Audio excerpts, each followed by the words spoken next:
Good morning everyone. Today we will discuss about the plants around us. Yes, plants around us. There are large number of plants around us. Plants grown on lands as well as in water, and they remain fixed in the soil.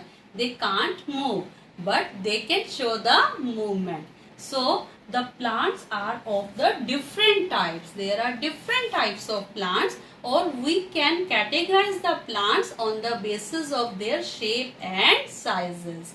Yes. So on the basis of their structure, on the basis of their sizes, we can categorize the plants mainly in three categories. First is your herbs, after that shrubs, and after that trees. Yes, there are mainly three categories of the plant: herbs, shrubs and trees. Now let us try to find out the difference between them. Okay, so when we are talking about the herbs, herbs are the short size plant. They are very short, so they are not so long. So we can say they are the short plant, or they are not so long. Shrubs are the medium sized plants. They are not so long and not so short. And the trees they are the long one. They have a big length. So short plants are the herbs, medium sized plants are the shrubs, and the long one are the trees. Now we will discuss about their stem. Okay. So if the stems are very soft, very tender and green in color, so soft stem, green color stems means they are the herbs. Okay, and if the your stem is very hard and it is brown in color or greenish brown in color and it is thick, then it is a shrub. And if the stem is woody, it is very thick and it is brown in color, then it is a tree. So the stem of the herbs are soft, green and thin. The stem of the shrubs are hard, brown and thick. And the stem of the trees are woody, thick and brown. So we can easily differentiate between herbs, shrubs and trees now. Okay, now we will see the branches. So when we are talking about the herbs now, herbs have not so many branches. It does not have so many branches. Okay, if we were talking about the shrubs, they have so many branches, but at the base. They have the branches at the base, and that's why they have the bushy appearance. Their appearance is just like a bush. And in the case of trees, they have the branches, but at the upper part of the plant. So there are the difference. Herbs have at least very less number of branches. Shrubs have the branches started from the base, and the trees have the branches mainly at the upper portion of the upper part of the plant. So let us discuss their examples. Herbs like your grass and like your tomato. Had you seen the tomato plant? Had you seen the grass now? They are very soft, tender and they are not so very long. So these are the example of herbs. Shrubs like your rose and jasmine, and trees like your mango and peepal. So these are the examples of herbs, shrubs and trees. Now besides of that, there are some plants which have long and weak stems. There are some plants which have long and weak stem. Yes, creepers and climbers are those plants which have long and weak stem. They can't stand upright. They can't stand upright and they lie down on the floor. They just grown up by creepers, by lying down on the floor. So these plants which can't stand upright and they grown by lying on the floor, these type of plants are known as creepers. These are known as creepers, just like your watermelon. watermelon and your pumpkin. So these are the plants like the creeper.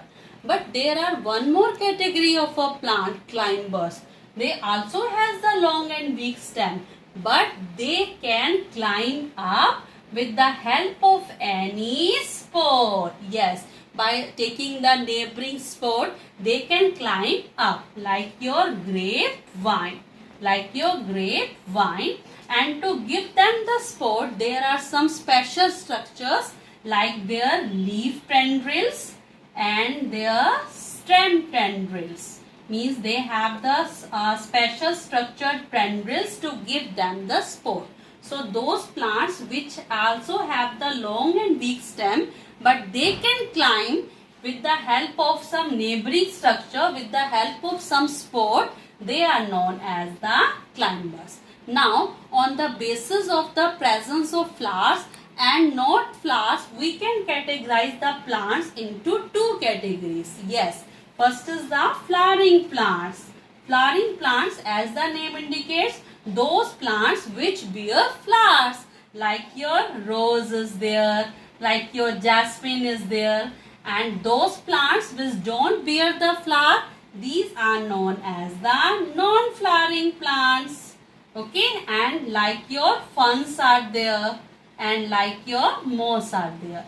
So we can categorize the plants on the basis of their shape and size into three categories: herbs, shrubs and trees. And creepers and climbers are those plants which have long and weak stems, and on the basis of their flower and not you can say gaining the flowers, there are two categories: flowering plants and non-flowering plants. Now we will discuss about different parts of a plant and their functions. Yes, different parts of a plant are root, stem, leaves and flowers.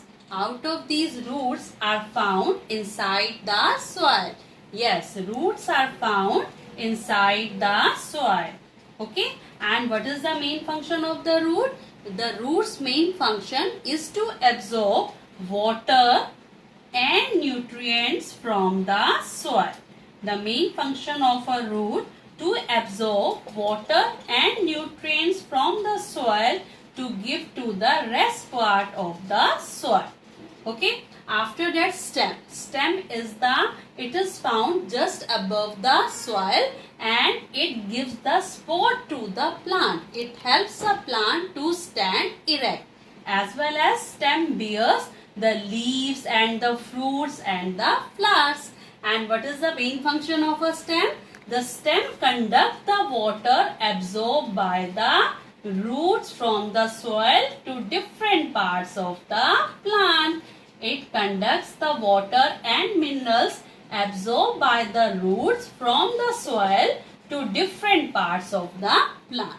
Now, the next one, as the most important part of our plants, are leaves. Yes, leaves are green in color and they are the food factory of a plant. They are the kitchen of a plant because leaves prepare food for the plants and for all living organisms through the process of photosynthesis. Yes, through the process of photosynthesis, green leaves prepare food for everyone.